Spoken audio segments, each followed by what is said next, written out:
Leo. Those damn 12th class pills were known as immortal pills, and they were rarer than a unicorn sighting on a sunny day. Folks talked about them like legends, but no one had seen one of those magical elixirs with their own two eyes. According to ancient records, these immortal pills had the power to grant a warrior a fresh lease on life. Leo couldn't wrap his head around the mystical nature of this world. If he honed his skills and became a kick-ass warrior, he knew he'd reach heights of strength that would make Hercules blush. But with more power came more trouble, and Leo wasn't sure if he was ready to face the consequences. Now, I'm gonna gobble up this pill and level up. It'll give me even more badass powers, Leo declared. He didn't waste a second and uncorked the fragile bottle he held, taking a peek at the 3 round pills inside. They shimmered with a crystal-clear, dark green color that screamed power. As soon as the cork came off, a strong and potent aura filled the room, hitting Leo's senses like a freight train. The air was thick with an amazing fragrance that made him feel all warm and fuzzy inside. Each breath he took carried a comforting warmth that coursed through his body, like a cozy blanket on a cold winter's night. But that fragrance was so good that Leo couldn't resist savoring it for a while. Little did he know that prolonged exposure weakened the pill by a measly 1%. Hey, just so you know, 1% of the pill's potency has already faded away, Prometheus informed him. What? Has it lost 1% already? That's crazy fast, Leo exclaimed, his hands shaking. But he didn't waste any more time. Without a second thought, he popped all 3 pills into his mouth. They dissolved instantly, transforming into a warm energy that surged through his veins, filling every nook and cranny of his being. If anyone had been there to witness Leo gobbling down those pills, their jaws would have hit the floor. Most folks would take those things one at a time, cautiously measuring the risk. But not Leo. He went all in, chugging those pills like there was no tomorrow. It was a reckless move that only a truly bold warrior would dare to attempt. Leo then let out a groan of pain as his body started feeling hotter than a blacksmith's forge. What the hell is happening to me? He asked his mentor, his voice filled with agony. Greedy and impulsive warriors have been burned by the power of these pills before. Their bodies fell apart, unable to handle the energy or keep growing, Prometheus explained. Leo cried out as he clutched his stomach, his body swaying weakly. The pain was unbearable, and he felt like all his strength had been drained away. He couldn't even stand properly, knocking over anything in his path. You couldn't have given me a heads up about this sooner? He complained through gritted teeth. But even in his agony, Leo felt the intense surge of power coursing through him. Despite his ability to resist pain and fire, he was consumed by excruciating agony. Beads of sweat formed on his forehead as he realized the gravity of his situation. What now, Prometheus? Leo furrowed his brow, desperately seeking guidance from his mentor. Leo waited anxiously for a response, but time was slipping away. He wondered if his greed would end up costing him his life. Just as he was about to lose consciousness, a system notification resounded, snapping him back to reality. Congratulations on mastering the skill Demeter's Bloom. Demeter's Bloom, at the maximum level, instantly converts the food you consume into ichor energy and replenishes your body. Demeter's Bloom current level 1. Would you like to allocate points to increase the maximum level? Prometheus notified. Gods be good, Prometheus. You arrived just in time, Leo exclaimed with a brightened face. Yes, he immediately affirmed. Demeter's blessing has been raised to the maximum level. The current level of the skill, 10. As soon as the system notification sounded, he could instantly feel the changes within his body. He felt as if there were countless stomachs in his stomach, diligently digesting the food he consumed. This sensation now extended to Leo's gut. The accumulated potency of the pill's energy in his belly nearly pushed them to their limits. If it had lasted a little longer, Leo's insides would have been on the verge of breaking. Nevertheless, Leo still experienced a slight ache in his stomach. I feel like Kronos when Zeus tricked him into swallowing a huge rock. So, puke out those babies, Prometheus joked. Leo sensed tiny cracks forming in his chest, but he promptly activated the instant recovery skill.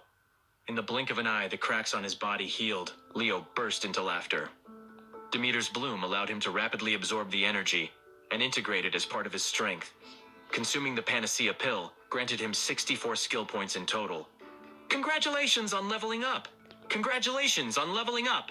Congratulations on leveling up! In an instant, Leo felt 3 consecutive explosive sounds emanating from his body, accompanied by a surge of force that enveloped his arms and entire being. Leo could feel and sense the newly acquired immense strength. He gloated with confidence. He then strolled around the room, gradually acquainting himself with the newfound strength in his body. Once he confirmed his body was still in one piece, he commanded the system. Learn the Hestia's Inferno spell. A system notification quickly resounded within his mind. Congratulations on comprehending the warrior technique, Hestia's Inferno.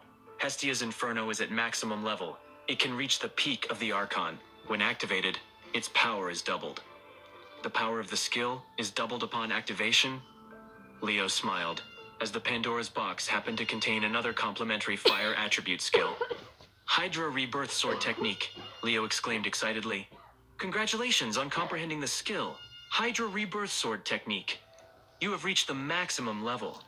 The skill enables the practice of the 9 Hydra combo, scorching the heavens and boiling the seas. The current level 1. Do you wish to allocate additional points to reach the maximum level? Yes. He gave his approval. Hydra Rebirth Sword Technique. The current level of the technique is 10. Upon hearing the notification, Leo experienced a profound sense of enlightenment flooding his mind.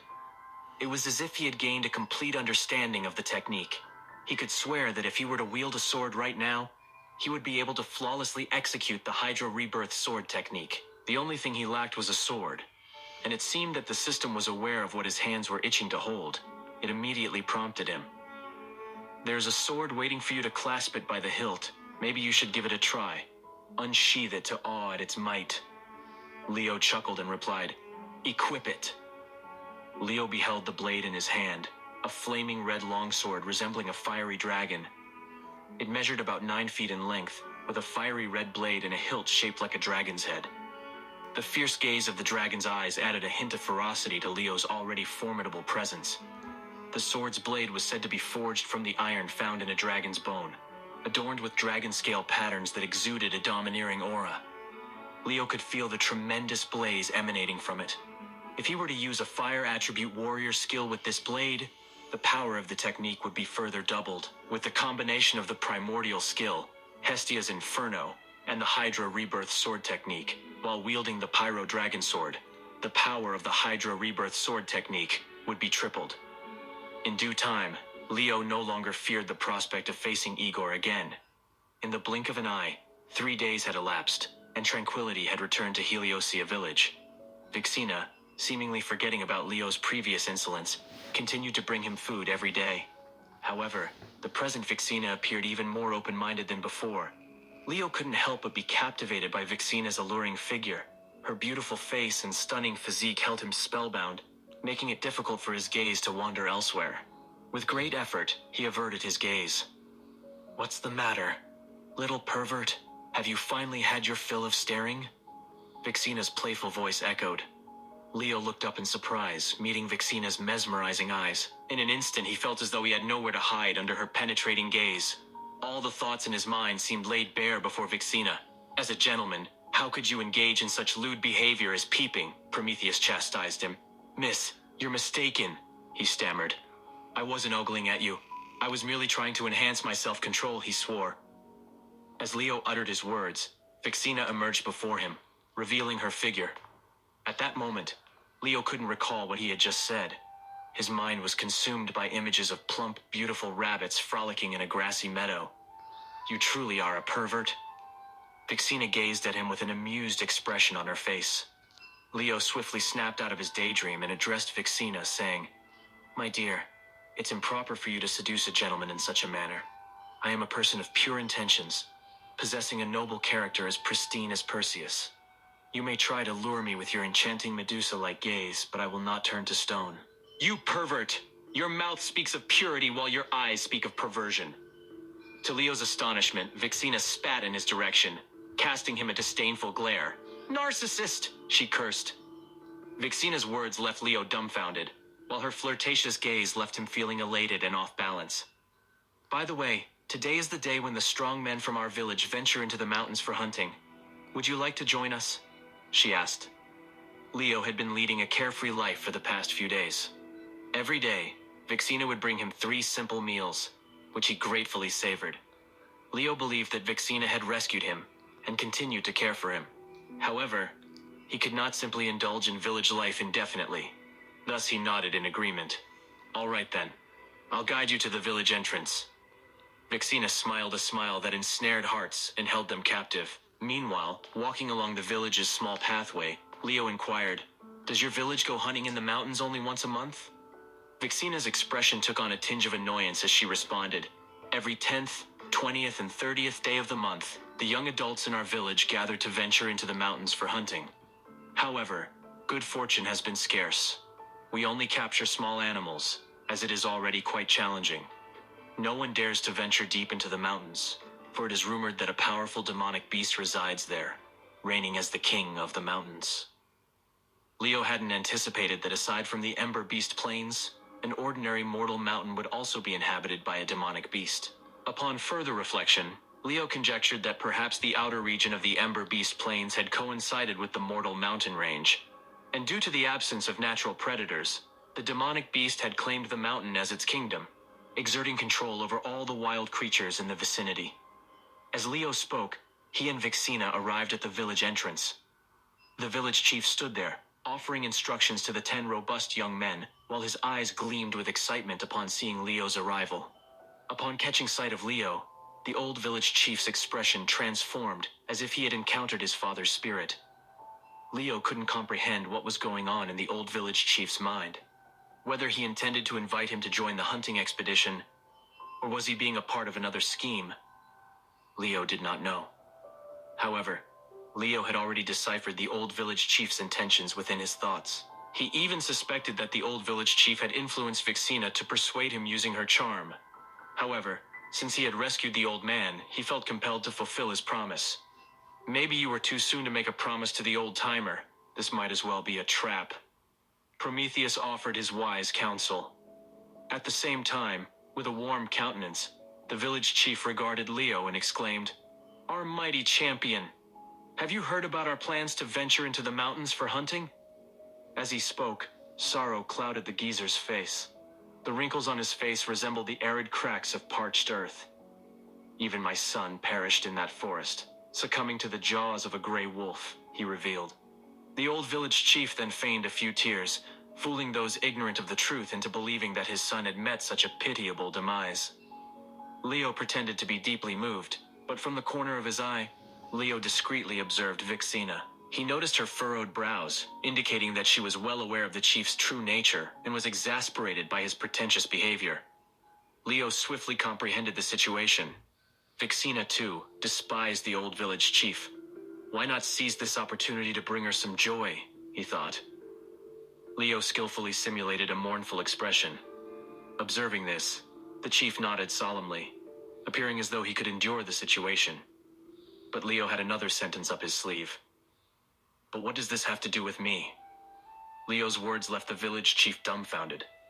Vixina, along with the young, struggled to suppress their laughter, their lips twitching uncontrollably. After a prolonged silence, the old village chief finally regained his composure, his eyes darting about in contemplation. He was rendered speechless. "Today, I will venture into the mountains to hunt alongside them. Village chief, you and the others can remain in the village." Leo taunted the old man, bringing temporary joy to Vixina's heart. Satisfied, Leo expressed his decision outright. Still pondering how to persuade Leo to accompany the young and vigored hunters on their mountain hunt, the village chief did not expect Leo to offer it himself. Momentarily stunned, the chief nodded in agreement, but he had his doubt. "We'll figure it out," Leo assured. Then they prayed to Artemis before embarking on the prestigious hunt. "I want to join this expedition as well." Instantaneously, Leo and the others stood transfixed, utterly astounded by the proclamation.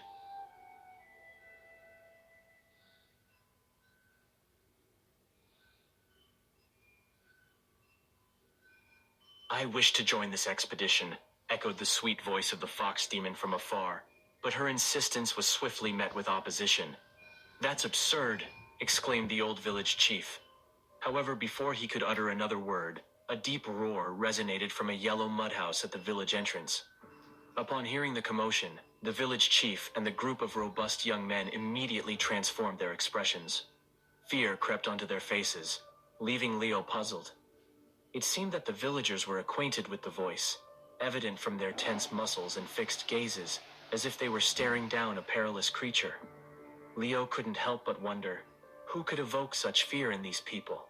His curiosity was piqued by the occupant of the yellow mud house. "Uncle Antonios, you are awake!" Upon hearing the voice, the fox demon experienced a moment of astonishment followed by delight. As she finished speaking, the door of the yellow mud house swung open, revealing its occupant. The wooden door, untouched for a considerable time, initially appeared to lead to an empty house. Yet as it creaked open, a middle-aged man stood before everyone. Leo observed the man, in his 50s, dressed in an attire that exuded refinement. Despite his remarkably handsome face, his complexion lacked vitality, indicating poor health. Moreover, his profound divine eyes seemed to have witnessed every facet of the world. As the man's penetrating gaze fell upon Leo, he felt as though his thoughts had been laid bare before this individual. Subconsciously, Leo yearned to hide, to find a place where the man's eyes couldn't reach. The moment this sensation arose, a shiver ran down Leo's spine. His heightened abilities, his skill, and passive perception warned him of the danger this enigmatic man posed. Leo realized that even in his current state, he might not be a match for him. This led him to desire an opportunity to escape before engaging in any confrontation. "Congratulations on mastering the skill of lies," the system notified. Leo's lie skill had reached its maximum level, enabling him to lie flawlessly. "Lie's max level achieved. No flaws in lying," Prometheus affirmed. Leo promptly affirmed his decision to level up the skill, instinctively sensing the immense danger emanating from the middle-aged man. By enhancing his new skill, he hoped to conceal his true self and avoid detection. The lies skill reached its pinnacle, now standing at level 10. In an instant, Leo regained his composure, eradicating any trace of panic from his expression. Every aspect of his being, previously vulnerable to scrutiny, was now perfectly concealed by the skill. Leo had achieved flawlessness in every aspect. His satisfaction was evident as he acquired a new trick up his sleeve. It not only enabled impeccable deception, but also made him impervious to scrutiny. Ordinary individuals couldn't solely rely on a liar's words to discern the truth. Subconscious movements, even the slightest muscle tremors, were giveaways that keen eyes could exploit. However, Leo's lie skill granted him the power to craft flawless deceits, making it an incredibly useful ability. Leo noticed a sudden change in the middle-aged man's gaze, sending a shiver down his spine. He didn't want any trouble, especially with someone as intimidating as Antonios. Vixina exclaimed with joy and threw herself towards Leo, her actions radiating an air of intimacy. Despite Vixina's display of affection, Leo remained expressionless and indifferent, his gaze fixed on Antonios. As Antonios scrutinized Leo, a deep furrow formed on his brow. "Uncle Antonios, when did you wake up?" Vixina, who had been separated from him for some time, asked with teary eyes, evoking a twinge of sympathy. "I woke from my slumber today and heard rumors of your intention to venture into the mountains with him." "How pitiful." Antonios glared at Vixina, but her indifference remained unyielding. She clung to the middle-aged man's arm like a submissive kitten, naive as a pup when she's with him, but with me, a dangerous and alluring serpent, Leo muttered to himself. Women are truly complex creatures. I wish to accompany him. He's a fascinating warrior with great strength. "He can protect me," Vixina insisted, utilizing her art of spoiled persuasion. Antonios, too, doted on Vixina. His tone softened as he replied, "Vix, you know Uncle Antonios isn't as capable as he once was. Protecting you amidst grave danger would pose a tremendous challenge. What if you were to encounter the demonic Beast King within the forest? Can this young man truly handle it? Doesn't the Beast King exist only in folk tales and legends? No one has ever laid eyes upon it. How could we possibly come across it?" Vixina responded nonchalantly. It was evident that Antonios wouldn't reject Vixina's request. However, his furrowed brow tightened further as he leaned closer to whisper in her ear. "Vix, the boy is very dangerous. How could that be? You must be mistaken. Besides, you just woke up from your slumber," Vixina exclaimed in disbelief. "You must understand, Uncle Antonios possesses the gift of discerning a person's true nature with a mere glance. His judgment is uncanny. Yet this boy, I cannot read him," Antonios stated with a deep frown. "You can't see through him?" Vixina was truly astonished this time. Antonios was renowned for his keen eyesight, which allowed him to discern one's character and intentions with a single glance. He effortlessly identified those who were trustworthy and those with hidden motives. However, he now found himself unable to decipher the intentions of a young individual who appeared to be 18 or 19 years old. Vixina, perplexed by this situation, wondered if the youth named Leo was a trickster. Even her trusted uncle, with his wealth of experience in deciphering facial expressions and reading people, couldn't sense Leo's true intentions. Frustrated, Antonios was confounded by the young man's enigmatic nature. Uncle Antonios, do you suspect that Leo has ulterior motives for coming to Heliotia? Vixina asked discreetly, casting a meaningful glance at Leo. Perhaps he is affiliated with them. We must exercise caution, Antonios whispered in response. Understood. I will remain vigilant, Vixina assured him. Meanwhile, to outsiders, such as the old village chief and the accompanying men, it appeared as though Antonios and Vixina were engaged in a casual conversation. Little did they know that every word exchanged between them reached Leo's ears. Prometheus interjected, interrupting their conversation. Eavesdropping on other people's conversations. Are we now? It seems that these two have mysterious backgrounds, Leo concluded. No wonder someone as beautiful as Vixina graces this humble mountain village. There is clearly more to her than meets the eye. Leo purposely avoided making eye contact with Antonios and Vixina, instead turning his attention to a group of hunters nearby. He addressed them confidently. Today I shall join you in the mountains. Together we will strive for a successful hunt and celebrate with a grand bonfire that will bring life to the entire village. What do you say, my brothers? Upon hearing Leo's words, the hunters erupted in hearty laughter. A middle-aged, dark-skinned man of around 45 smiled and remarked, Truly, you are unlike the arrogant individuals from those prestigious sects. They would never agree to participate in our village festivities alongside us common folk. They consider themselves divine beings, showing no regard for us. They even plunder us like bandits, added another hunter. They lack the empathy that you display, chimed in a third hunter. The young and robust individual's praise and admiration caused a faint blush to tint Leo's cheeks. However, his deception skill effortlessly concealed any signs of emotion, including his flushed face. With the aid of his skill, Leo calmly assessed the group before him. Although they were described as young and strong, there were only 2 young men who were around Leo's age, while the majority consisted of middle-aged men. Among them, a tanned man stood as their leader, also the eldest among them.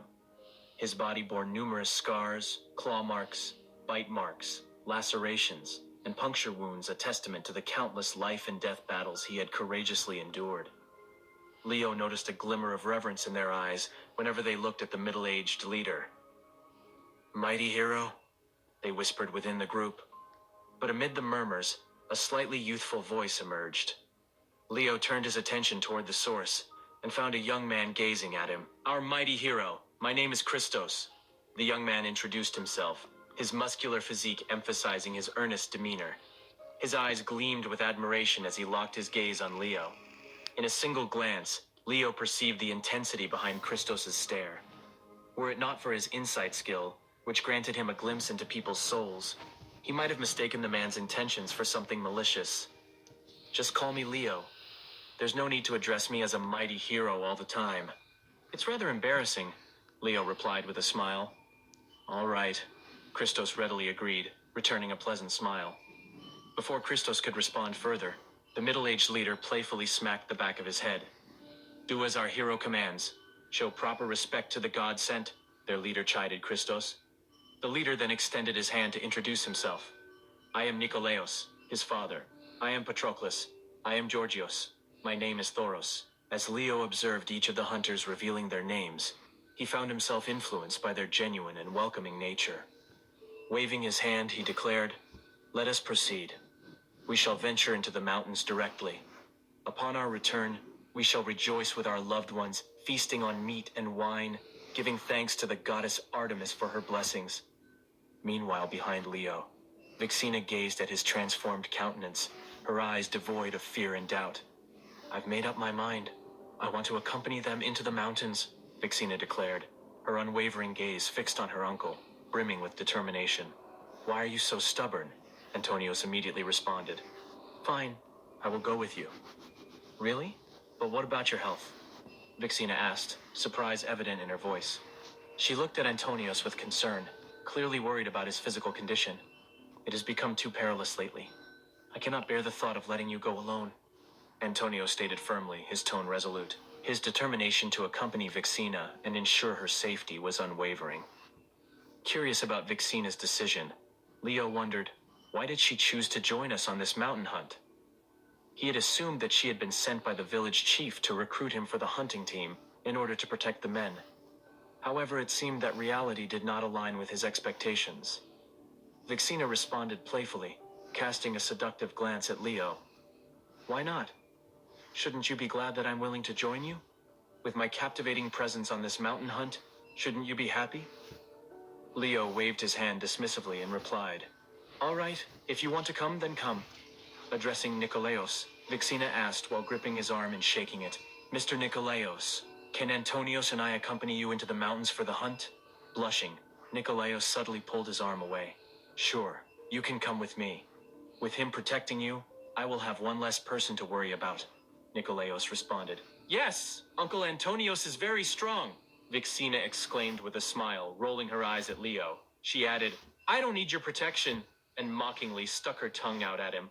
Leo sighed helplessly. Deep down, he swore that if the opportunity arose, he would make sure to teach her a lesson. Mighty hero, now that it's settled, shall we venture into the mountains? Nikolaos suggested, adopting a serious demeanor. His entire aura underwent a remarkable transformation, indicating his readiness for the hunt. Leo could sense the strength emanating from Nikolaos' presence, a kind that warriors who had experienced countless battles possessed. He felt as if he had encountered someone with a similar aura before, a man from his past life who had been in the special forces. As Nikolaos' aura manifested, even Antonios looked at him with awe, acknowledging the strength he projected. Hold on, Leo interjected, rubbing his chin and halting Nikolaos, who was about to announce their departure. Both Nikolaos and Antonios turned their attention to Leo, uncertain of what he was about to say.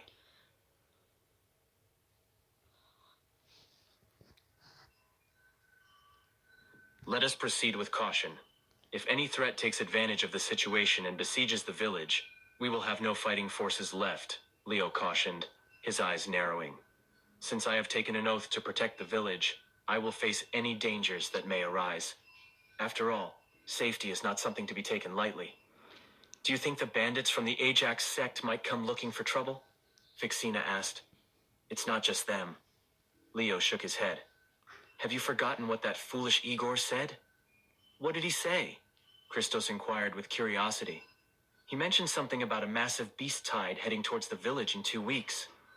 It has already been 3 days, so we must take this matter very seriously, Leo replied, his eyes gleaming as he recalled the details of his encounters with the Ember Wolves. Should we leave a few individuals behind to protect the village? Nikolaos hesitated. As ordinary people, both the demonic beast and the sect posed formidable threats to the simple peasants. Observing the concern in Nikolaos' eyes, Leo commented, There is no need for them to stay in the village. They would be no match for the beast. Does that mean you intend to stay in the village and protect it instead of joining us on our mountain hunt? A villager questioned from the small group. No. Leo shook his head, contemplating to himself.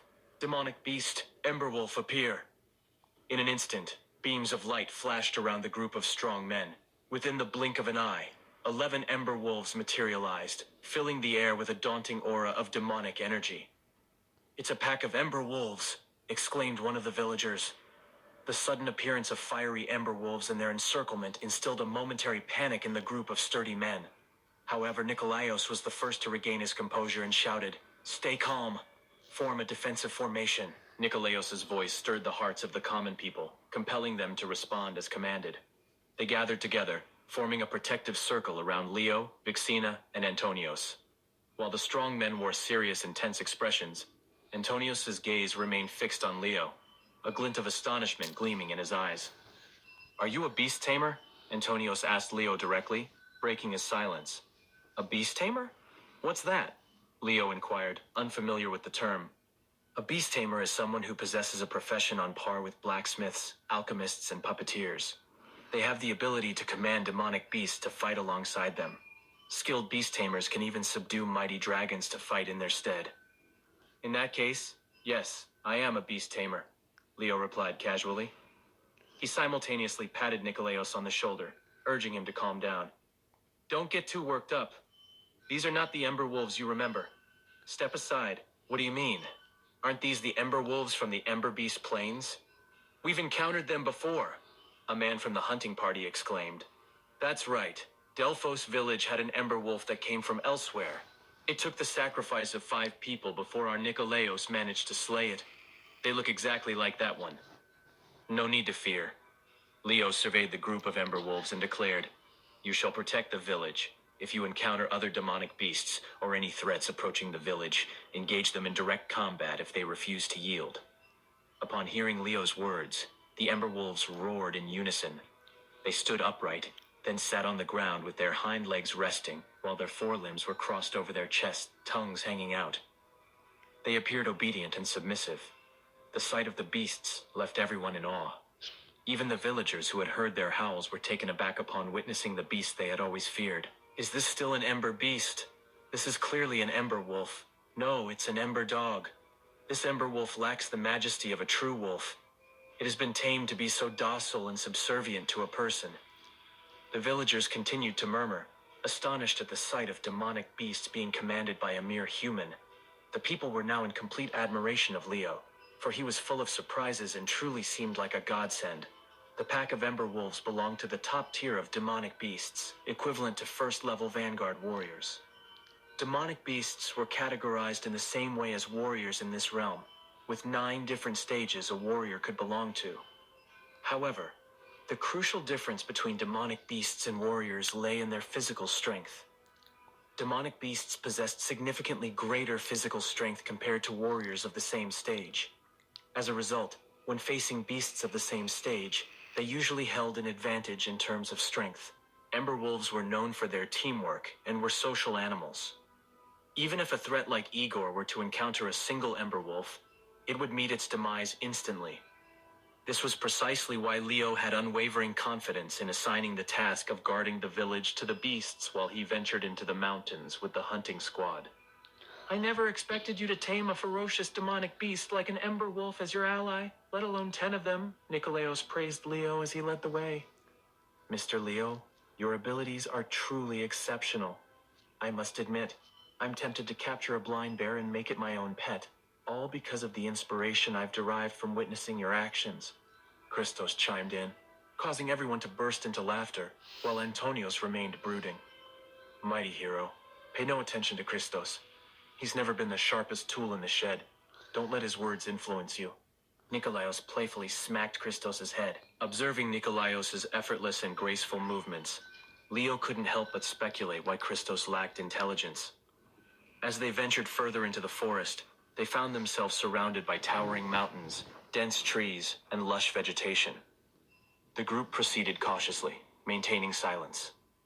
Ahead of them, a plump rabbit caught their attention.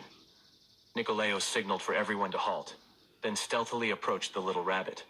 Sensing danger, the rabbit raised its head and scanned its surroundings. In one swift motion, Nikolaos shot a bolt from his giant crossbow, hitting the mark with the precision of Apollo slaying the python. Exquisite. The men praised Nikolaos's marksmanship. He modestly smiled, refraining from displaying any signs of conceit. Leo observed Nikolaos's movements intently. His precision and decisiveness were truly remarkable. When Nikolaos held the crossbow, it seemed as if he was in perfect harmony with the weapon, creating the impression that he would never miss a shot. I never would have imagined that a small village could harbor a master like Nikolaos, Leo sincerely complimented him. Despite being a middle-aged man, Nikolaos possessed a childlike simplicity. He felt slightly bashful upon receiving praise from Leo. Just then, a bird's cry echoed through the air. Everyone turned their gaze and spotted a massive bird, resembling a pigeon but 10 times larger. Startled by the sound of the crossbow, it spread its wings and took flight. That is one of Aphrodite's birds. It usually hides among the dense treetops, making it nearly impossible to find, Patroclus lamented. If only we had known there was Aphrodite's dove hidden in the tree.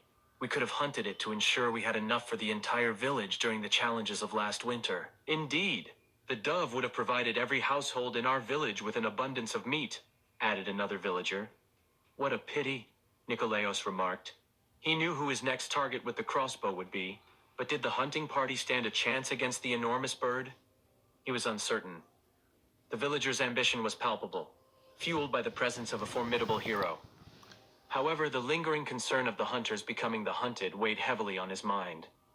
Their pursuit had the potential to be a naive venture straight into the jaws of danger.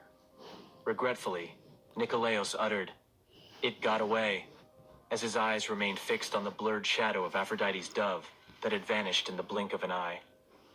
Before anyone could react, Leo swiftly picked up a stone from the ground, feeling its weight in his hand. A wide smile brightened his face, undeterred by the dove's elusiveness. Confused, Vixina asked, "What are you doing?" Antonios glanced at Leo and widened his eyes, finally comprehending Leo's intentions. Could it be that he plans to use a stone to strike Aphrodite's dove? That's absurd. Antonios couldn't believe what he was witnessing. The bird had already flown hundreds of meters away, reduced to a tiny black speck even for his keen eyesight, let alone for Nikolaos and the rest of the ordinary individuals. Doubt filled Antonios' mind. At such a great distance, with dense branches and leaves obstructing the view, and the dove constantly in motion, even a skilled archer with years of practice would lack the confidence and skill to hit the bird, let alone a boy armed with a mere pebble. However, all eyes remained fixed on Leo. Without hesitation, he released the stone from his grasp. The spectators stood in awe as the stone soared through the air, traversing vast distances along the majestic bird's flight path, vanishing in an instant. "Let's go after it," Leo exclaimed, urging everyone to follow. Almost instantly, Leo's figure materialized a few meters ahead. Realizing his swift pace, Leo deliberately slowed down, concerned that the others might struggle to keep up. But even at a reduced speed, Leo's agility astonished the onlookers, resembling the legendary Perseus donning his fabled winged Petassos hat, bestowed upon him by the gods. "What incredible swiftness!" Antonios exclaimed, his eyes widening in amazement. Contemplating Leo's remarkable agility, he wondered, could he have stumbled upon Vix by mere chance? Or does his agility technique possess such nimbleness? Antonios hastened his steps and pursued Leo, surprising the rest with his comparable speed. Leo's focus remained fixated on the dove, paying no attention to Antonios catching up. After a brief moment, a smile crept across Leo's face as he witnessed the stone piercing through the back of the dove's head, instantly feeling it. The bird plummeted from the sky, lifeless, as if cast out from Olympus by the gods themselves. Witnessing Leo's relentless sprint, everyone harbored the same question: did he truly strike down the dove? Vixina, struggling to keep up with Leo, ran close behind. Fortunately, Antonios retrieved a talisman from his garments and affixed it to Vixina's leg. In an instant, her speed surged, faintly matching the one she pursued. "Can your stone really strike a bird as divine as Aphrodite's dove?" Vixina inquired, alongside Leo. "You'll soon find out," Leo replied, exuding confidence but divulging little. "You're so arrogant, it's infuriating," Vixina retorted. "I can't hear you. Perhaps you should come closer, much closer to my lips." "Then maybe I'll understand," Leo playfully suggested. "Go away," Vixina scolded. Behind them, Antonios observed the exchange with a worried expression. "Leo, who are you? What is your motive for getting close to Vix?" His brow furrowed as concern consumed him. Meanwhile, in the depths of the forest, in the opposite direction of Leo and the others, another scene unfolded.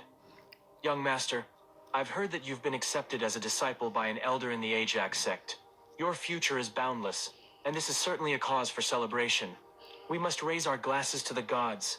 You are truly a great hero to our Pythia village, and we are overjoyed to know that the sect will protect our humble Pythia." Standing beside a handsome and tall young man, an old man with a hunched back showered him with flattery, wearing an obsequious expression and a respectful demeanor. His words dripped with praise for the youth. Despite the evident flattery from the old man, the young man couldn't help but bask in the sense of pride it brought him. Certainly, the remarkable talent of the young master has caught the attention of numerous esteemed elders in the Ajax sect. His accomplishments today are solely a result of his exceptional abilities.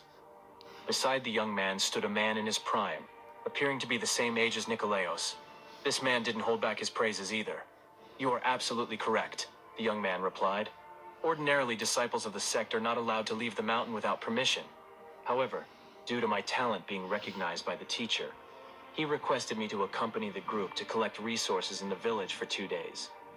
Otherwise, who knows when I would have had such an opportunity.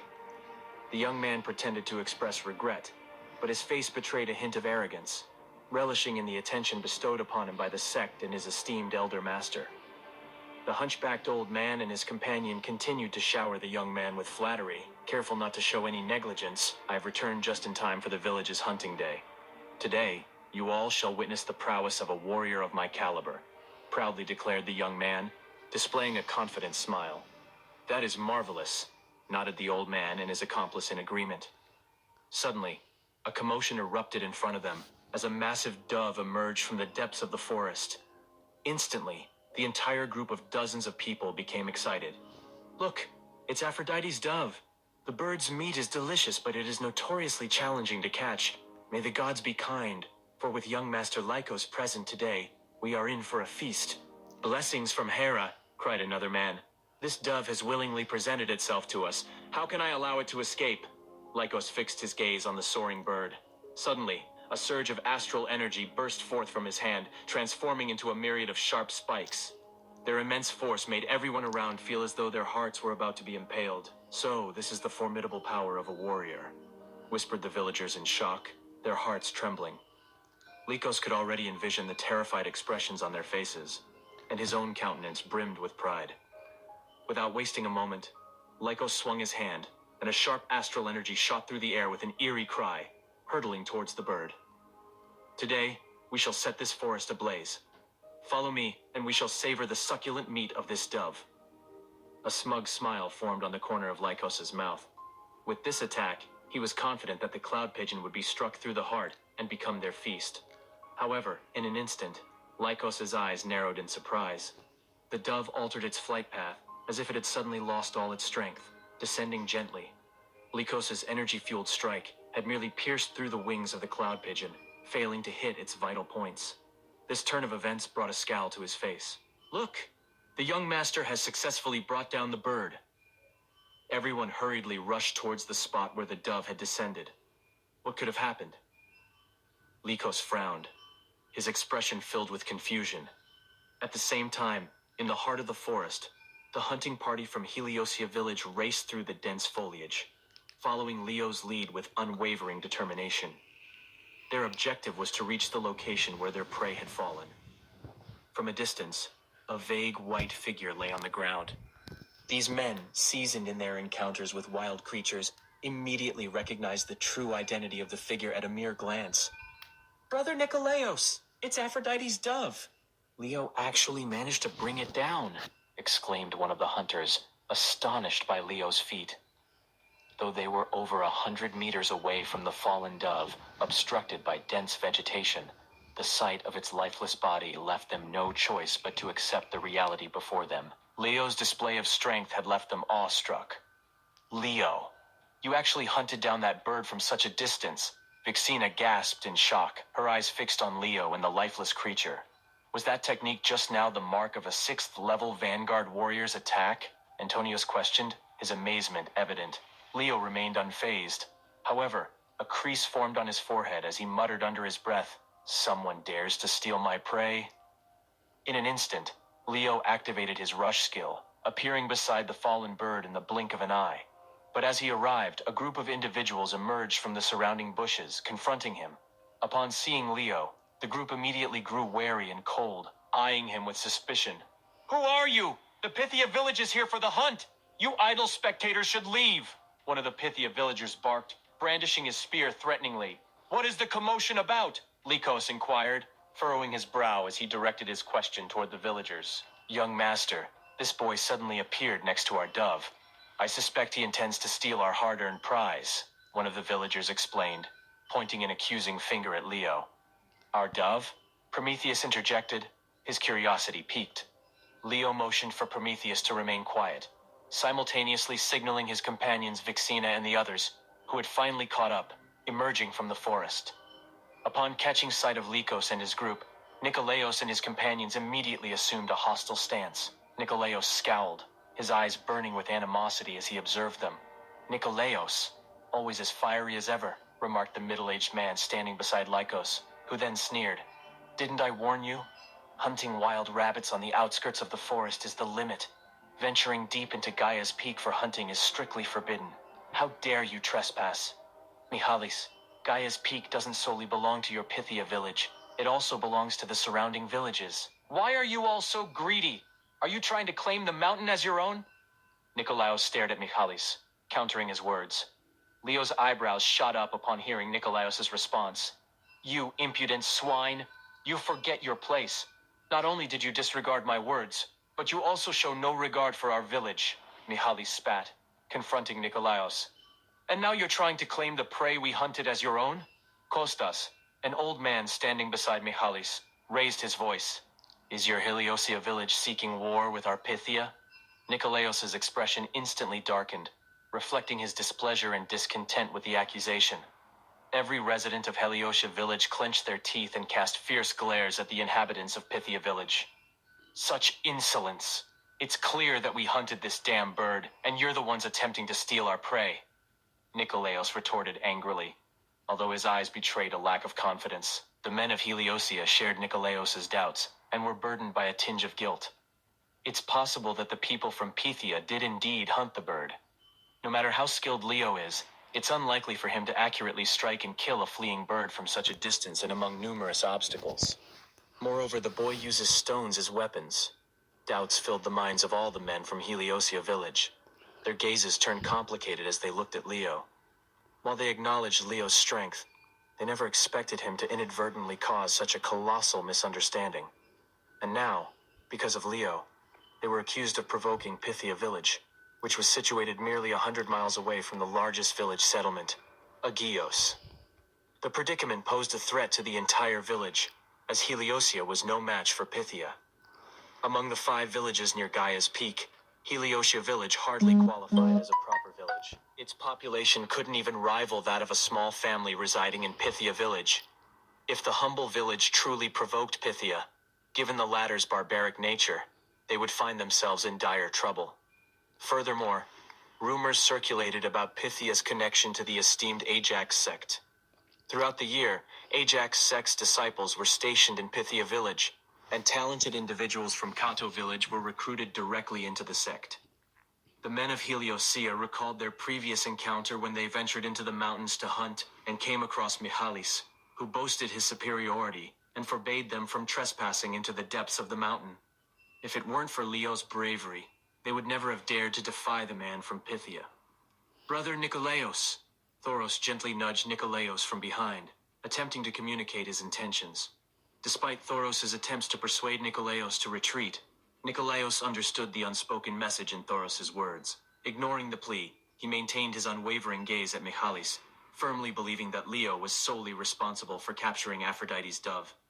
Nikolaos, it seems you have grown tired of life, Mihalis coldly remarked, sneering. Since you doubt my words, prepare to be disappointed. Mihalis drew everyone's attention to Lycos, who observed the situation with composure and indifference. Behold, this is Master Lycos, a remarkable disciple of the Ajax sect, hailing from our esteemed village, Mihalis declared. He has been personally chosen as a direct disciple by an elder of the sect. His strength knows no bounds. With a sneer, Mihalis continued. Young Master Lycos killed this bird right before our eyes. Do you still insist that you peasants hunted it? Mihalis' question left the Heliosia hunting party speechless. However, at that moment, a melodic and disdainful voice cut through the tension. You folks from the Pythia are nothing but a bunch of dim-witted brutes. What abilities do you even possess? Vixina spoke with contempt, casting a disgusted gaze at Lycos. It seems the Pythia village excels at producing yet another pet for their beloved masters. What did you say? Mihalis and Kostas immediately shouted in response to Vixina's words. However, as their eyes fell upon Vixina's enchanting visage, a momentary paralysis overcame them. It was as if their minds were ensnared in a swirling vortex, leaving them stunned and bewildered, captivated and enthralled by the temptress's enchantment.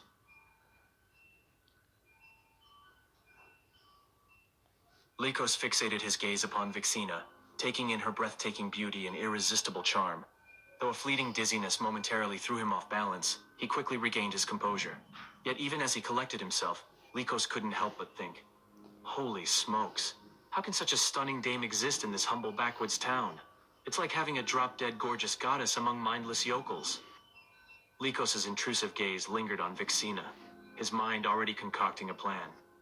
Having lived a life of comfort in the Ajax sect, basking in privilege and surrounded by beautiful dames, he had grown accustomed to wielding power and enjoying their company. Now, faced with someone as extraordinary as Vixina, his desire surged within him, compelling him to make her his prized possession. In a flash, a scheme took shape in Lycos's mind. The Heliosia village is nothing but a tiny dot on the map, Lycos declared with a sly grin. Mihalis, if those folks want this stunning dove so bad, let them have it. Lycos, Mihalis hesitated, his reluctance evident. Give them what they want, Lycos commanded, his brow furrowed. All right then, Mihalis reluctantly agreed, grinding his teeth. He motioned for the villagers to step aside and announced, Nikolaos, fortune is smiling on you today. Young Master Lycos, in his generosity, has gifted you with the Aphrodite's dove to enrich your livelihood. Show your gratitude with honor now, Nikolaos spat, clearly displeased. Mihalis, this ain't an act of kindness. It's a gesture of engagement. Lycos chuckled with elegance. An engagement gift? The residents of Pythia village immediately caught on to Lycos's words, erupting in laughter and exchanging knowing glances with Vixina. At the same time, the men of Heliosia village were initially dumbfounded, but their expressions quickly turned dark. Unfazed by Lycos's words, Vixina showed no sign of anger. Instead, her smile grew wider. She approached Leo and clasped his arm with both hands. Facing Lycos, Vixina spoke sweetly. You lack true manhood. Do you honestly think you can win my affection? Take a long, hard look at yourself in the mirror. Unless you surpass my beloved in rugged handsomeness, you'll never capture my heart. How dare you? Mihalis exclaimed, his voice dripping with anger. Young Master Lycos possesses exceptional skills and has even joined the esteemed Ajax sect. It's your good fortune that he fancies you. Not only are you ungrateful, but you also have the audacity to look down on my young master. Do you wish to meet your doom? Mihalis' furious words were met with swift retaliation. A tiny object transformed into a streak of light, hurtling toward his eyes. In an instant, he shielded his eyes with his hand, blood trickling through his fingers. The excruciating pain fueled his fury, intensifying it to the core. You better not disrespect my people, especially the women I hold dear. Leo's voice rang out with an air of calmness, yet there was an unmistakable chill in his tone. Lycos was taken aback by the sudden turn of events, but he quickly regained his composure and asked, So you're a warrior too? This just got interesting. The Heliosia village was home to only a handful of families. If someone possessed the talent to become a warrior, news of it would spread like wildfire. Yet the young man standing before Lycos was a stranger to him. What's the matter? Surprised to see another warrior, kid? Leo remarked, a smirk playing on his lips. Lycos snorted, his eyes shifting to Mihalis, who was being supported by someone else. With a serious expression, he said, I don't care if you're a warrior, but you've hurt Mihalis. That means I can't let you walk away from here alive. This is where your journey ends, on Gaia's peak. Oh, give me a break, Leo scoffed. You think you can take on Lycos, you cocky brat? Mihalis, enduring the pain, glared at Leo with one eye filled with pure hatred and shouted, That damn bird was hunted by our Lycos. What proof do you have that it was you? Proof? Leo smiled, casually stroking his chin. Well then, Christos, go ahead and turn the bird over. Let them see the back of its head. Christos, puzzled but obedient, stepped forward to do as he was told. When the legendary bird's corpse was flipped, the eyes of all the warriors widened in shock, and murmurs spread through the crowd. Clearly, there was a gaping hole at the back of the bird's head, and Christos plucked out the stone from its skull. Take a good look, folks from Pythia. This is the evidence you wanted, Leo stated with a grin. In an instant, the faces of the Pythia villagers turned grave. Even the most clueless among them could see that the bird had been killed by a stone. Remembering the bird's sudden fall as it flew towards them, they realized that the stone had indeed been its downfall. You used a stone to kill it? How in the world is that possible? The Pythia villagers couldn't believe their own eyes, their expressions a mix of shock and disbelief. Meanwhile, the Heliosia villagers erupted into cheers, having witnessed Leo's stone-throwing feat with their own eyes. They knew they were the ones who had brought down the bird. After the celebration, they silently regretted their previous suspicion of their beloved hero. As for the Pythia villagers, their faces darkened, consumed by shame. Some of them wished they could bury their heads in the ground like ostriches. But the idea of slaying a majestic creature like Aphrodite's dove with a simple stone seemed like a tale fit for praising legendary heroes like Heracles or Achilles. Some from the Pythia village immediately voiced their doubts. "How can you prove that you threw the stone?" one man blurted out, only to regret his words in an instant. Leo smiled and replied, "Look into your leader's eyes. That should be enough to convince you." In a heartbeat, Michalis's expression grew even more twisted. While Michalis's face turned ugly, Lycos's countenance became even more contorted. Lycos, a disciple of the esteemed Ajax sect, couldn't bear the humiliation inflicted by an unknown boy from a small village. "You ignorant fool!" Lycos cursed angrily, his fan emitting waves of energy. The other eye blazed with a fiery rage, brimming with an insatiable hatred.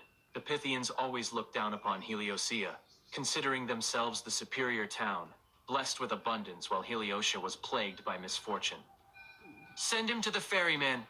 Let those scoundrels in Heliosia place coins upon his eyes," exclaimed one Pythian, sneering at Leo, the object of their disdain. "You think you can take me out?"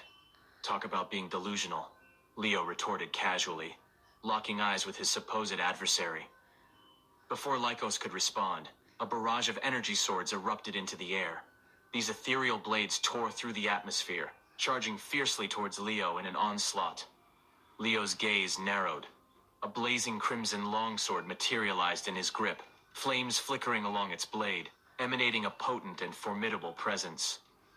Leo eagerly awaited the chance to test his new weapon, whispering to himself, "What better moment than now?"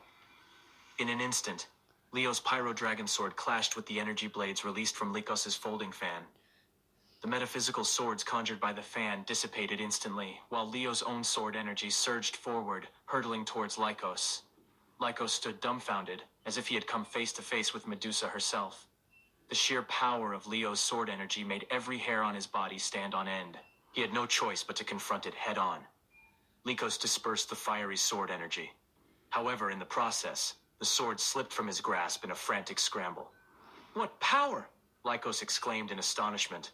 Leo's sword energy surpassed the might of his sword. As a prodigious disciple of the Ajax sect, Lycos had reached the 7th level of his warrior stage. Yet, his weapon had been shattered by the force of his opponent's attack. "How can this be?" Lycos questioned, struggling to accept the truth. Suddenly, an intense and chilling aura emanated from Lycos's being, and a longsword materialized in his hand. It was Medea's Vengeance, an upper-class hero-level weapon. True to its name, the weapon brimmed with the surging energy of vengeance coursing through its master. "Dare you humiliate me in front of all these people? You shall not be pardoned." Lycos unleashed a mighty slap